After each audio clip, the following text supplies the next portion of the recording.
सेनाओं का यहोवा हमारे संग संग है। याकूब का परमेश्वर हमारा ऊंचा गढ़ है। सेनाओं का यहोवा हमारे संग संग है। याकूब का परमेश्वर हमारा ऊंचा गढ़ है।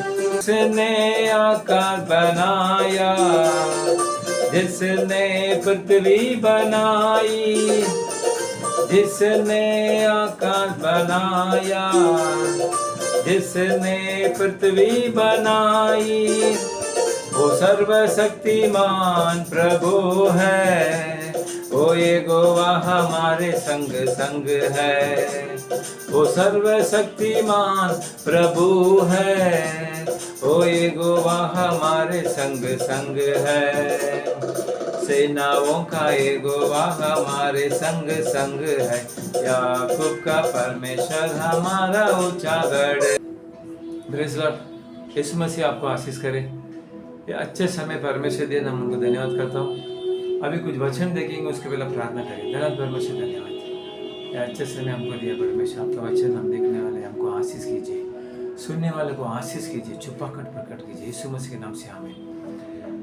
मत्ती शुभ संदेश 24वां अध्याय हम देखेंगे तो मैथ्यू चैप्टर 24 वर्स 6, 7, 8 ये वचन सब अभी होते आ रहे हैं। अंतिम दिन का चिन्ह है।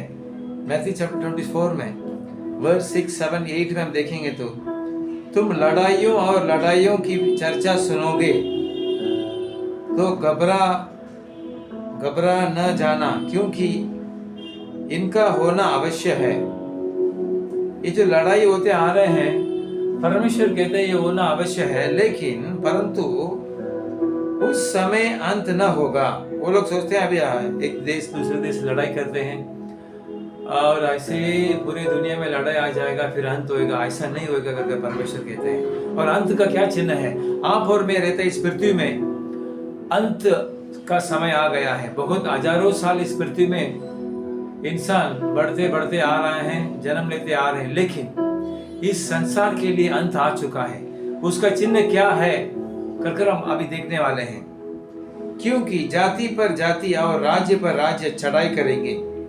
मत्ती सुसंदेश ऐसा कहते हैं, जाति पर जाति और राज्य पर राज्य चढ़ाई करेंगे। अभी तो वैसे होते आ रहे हैं। और जगह जगह अकाल पड़ेंगे। अभी इस अफ्रीका कंट्रीज में बहुत सारे अकाल है। और भी हम देखें, अभी कुछ देश में भूकंप हुआ है, पड़ेंगे और भूकंप होंगे। अकाल तो होते आ रहा है और भूकंप भी होते आ रहे हैं। अभी भी देखे हम टीवी में, गए हफ्ता भी हम देखा भूकंप हुआ।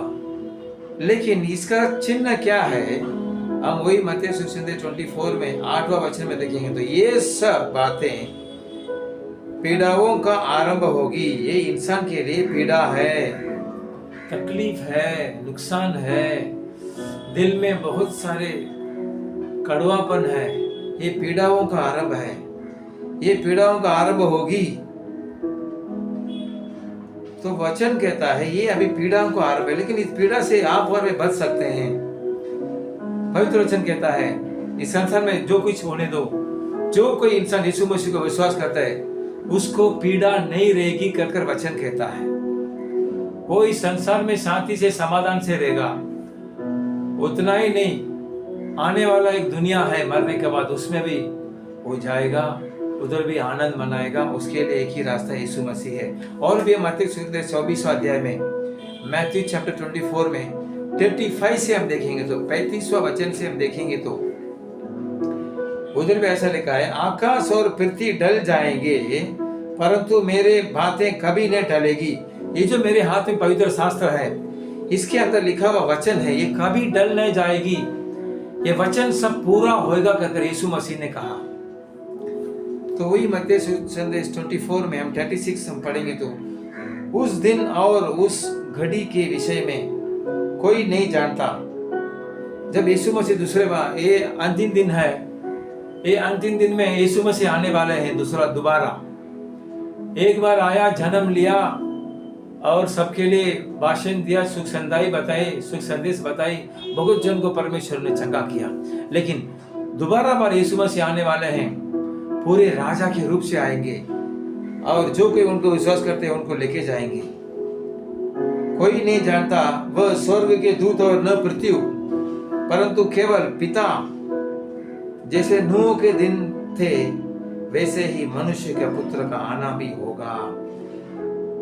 ये जो पुराने करार में हम देखेंगे, नूह का दिनों में नूह ने कहा था इस संसार में बारिश आएगा, सब लोग जहाज में आ जाइए, परमेश्वर बारिश लाएंगे, अब मेरे जो जहाज में आ जाइए करके नूह ने कहा था। लेकिन वो लोग नहीं सुना, तभी बारिश नहीं था, ठंडी था, लेकिन वो लोग नहीं सुना। लेकिन नूह का पास परमेश्वर का वचन था, उन जिनको प्रजा ने नहीं सुना। आज भी मेरे परमेश्वर के प्रजा, ये अंतिम दिन है, परमेश्वर गुप्त आगमन में आने वाले हैं।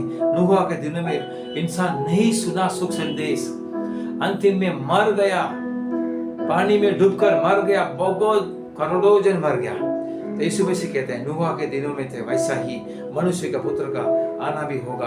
आज भी इंसान नहीं सुनता है, सुख संदेश को नहीं सुनता है, अपने मनमानी करते हैं, अपनी इच्छा के अनुसार चलते हैं। मेरे को ये पसंद है, मेरे को काम पसंद है, मेरे को धंधा पसंद है, मैं ऐसा करूंगा वैसा करूंगा। परमेश्वर के वचन को नहीं सुनते हैं। हम इधर और देखेंगे तो 38 वचन से, क्योंकि जैसे जल प्रवाह से पहले के दिनों में जिस दिन तक कि नूह जहाज पर न चढ़ा, उस दिन तक लोग खाते पीते थे और उनमें विवाह होते थे। जब जहाज पर नूह ने जब तक पर नहीं चढ़ा तब तक वो लोग ने अपनी मनमानी किया, शादी किया, खाना पीना किया, ऐश किया। नूह ने किया ऐश करो, लेकिन जहाज पे आ जाइए, बारिश आने वाले हैं, आपको नहीं बचेंगे। वो लोग नहीं सुना। आज मेरे परमेश्वर के प्रजा, आज आप सुनिए, सुख संदेश सुनिए, परमेश्वर आने वाले हैं। आप जिस समय रहते हैं ये अंतिम दिन है, ज्यादा साल नहीं चलेगा इस पृथ्वी में, ये अंतिम दिन है। यीशु मसीह आएंगे, उसके बाद 7 साल इस दुनिया रहेगी, उसके बाद ये नहीं रहेगी। तो हम और 39 में देखेंगे तो, और जब तक जल प्रवाह आकर उन सबको बहा न ले गया तब तक उनको कुछ भी मालूम न पड़ा, वैसे ही मनुष्य के पुत्र का आना भी होगा। जलप्रवाह, बारिश आया और नीचे से भी पानी आया, जब तक वो लोग नहीं सुनना, पानी आकर सबको ले गया, सबको मार दिया। जो सुख संदेश ने नहीं सुना उनके लिए मरण है। मेरे परमेश्वर के प्रजा, आप संदेश को सुनिए, परमेश्वर के वचन को सुनिए। पवित्र वचन कहता है उस समय 2 जन खेत में होंगे, एक ले लिया जाएगा और दूसरे छोड़ दिया जाएगा। अब यीशु मसीह की आगमन है, 2 जन है, 2 झुंड है, यानी दो प्रकार का इंसान है। एक प्रकार का इंसान सुख संदेश सुनता है, सही रास्ता चुनता है और सही रास्ते में चलता है, और दूसरे एक झुंड है, दूसरे एक प्रजा है, वो लोग दूसरे रास्ते में जाते हैं, वो लोग को आगमन में नहीं जा सकता कर पवित्र वचन कहता है। अब 41 में देखेंगे, 2 स्त्रियां चक्की पीसती रहेगी, एक ले लिया जाएगी और दूसरी छोड़ दिया जाएगी। पुरुष के बारे में लिखा है, स्त्री के बारे में लिखा है। 2 स्त्री रहे, जो 2 प्रकार का स्त्री रहेंगे, एक अच्छी है, एक बुरा है। अच्छी ले जाएगी, बुरा वाला नहीं जा सकते हैं। इसलिए जागते रहो, यही मेन है। 42 मैथ्यू चैप्टर 24 में वर्स 42 में एक वचन ऐसा कहता है, इसलिए जागते रहो, जागते रहो। हम रात में नहीं सोने का क्या सो सकते हैं? हम कुछ भी विषय है हम सोचेंगे, यीशु मसीह के पास आएंगे। जागते रहो करके यीशु मसीह कहते हैं, जागते रहो मेरे परमेश्वर के प्रजा, जागते रहो, क्योंकि तुम नहीं जानते कि तुम्हारा प्रभु किस दिन आएगा। परंतु ये जान लो कि यदि घर का स्वामी जानता होगा कि चोर किस पहर आएगा, तो जागते रहता और अपने घर में सेंध लगने न देता। देखो परमेश्वर आगमन ऐसा आ रहे हैं, हम कैसा रहना चाहिए। अभी चोर इधर लूटने वाला है तो हम कैसा रहेंगे? दरवाजा बंद करेंगे, चौकन से रहेंगे, जागते रहेंगे। वैसा ही हम जागते रहना अवश्य है, परमेश्वर का वचन कहता है। इसलिए तुम भी तैयार रहो। उधर लिखा जागते रहो और अभी तैयार रहो। कौन तैयार रहता है? परीक्षा लिखने वाला अच्छा पढ़कर तैयार रहता है, काम करने वाला अच्छा सोकर सुबह उठकर तैयार रहता है, और बहुत प्रकार का हम देख सकते हैं। तैयार रहने वाला, झगड़ा करने वाला तैयार रहता है, मिलिट्री तैयार रहता है, सामने देश वाला हमको नहीं मारना चाहिए करके बंदूक लेके तैयार रहता है। वैसे परमेश्वर आपसे कहता है तैयार रहो, क्योंकि जिस घड़ी की विषय में तुम सोचते भी नहीं हो उसी घड़ी मनुष्य का पुत्र आ जाएगा। यीशु मसीह जब आएंगे, आप नहीं जाएंगे तो आपके लिए हानि है, आपके लिए अच्छा नहीं है इस संसार में। जब यीशु मसीह आएंगे आप उनके साथ जाना पड़ेगा, तभी आपके लिए अच्छा है मेरे परमेश्वर के पिता। अंत व विश्वास योग्य और बुद्धिमान दास कौन है, जिस स्वामी ने अपने नौकर चाकरों पर सरदार ठहराया कि समय पर उन्हें भोजन दे। इधर परमेश्वर एक कहावत कहता है, एक उदाहरण देता है। जो एक नौकर चाकर सुपरवाइजर है, जो इंचार्ज है, वो अपने नौकर को बराबर चलाता है, उसके लिए जो कुछ चाहिए वो देता है। वैसा नौकर हम रहना चाहिए। यीशु मसीह अभी आने वाले हैं, उसके लिए हम तैयार रहना चाहिए, जागते रहना चाहिए। ये वचन आपसे कहते हैं मैथ्यू चैप्टर 24। हम अभी अंतिम दिन में है मेरे प्रिय परमेश्वर के प्रजा। इस पृथ्वी ज्यादा साल नहीं चलेगी, 50 साल 100 साल जाने के लिए नहीं बोल सकता है। बहुत सारे हानि आएगा। अभी देखो अमेरिका में एक स्टेट ही जल गया। क्यों जल गया? उधर का रहने वाला परमेश्वर के भाई को छोड़ दिया।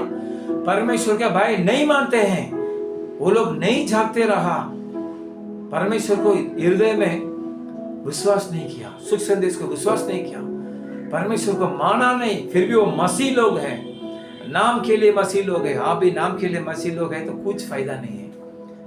भीतर से मसीह को मानिए, सुख संदेश को मानिए, यीशु मसीह को विश्वास कीजिए, जागते रहिए। गुप्त आंगन में मन में आप जाना चाहिए, तैयार रहना चाहिए, जागते रहिए, तैयार रहिए। परमेश्वर आपको आशीष करेंगे। मैथ्यू चैप्टर 24 पढ़िए और भी परमेश्वर आपसे बात करेंगे। धन्यवाद परमेश्वर, धन्यवाद। मैथ्यू चैप्टर 24 हमको जागते रहना पड़ेगा, तैयार रहना पड़ेगा। परमेश्वर आप आने वाले हैं।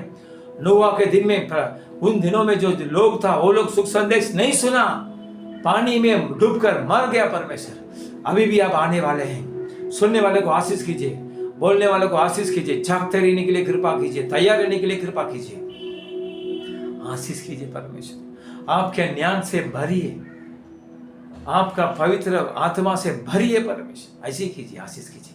अभी कुछ बीमारी है, यीशु मसीह के नाम से बाहर जाओ, बोझ बाहर जाओ, आशीष कीजिए यीशु मसीह के नाम से। आमीन।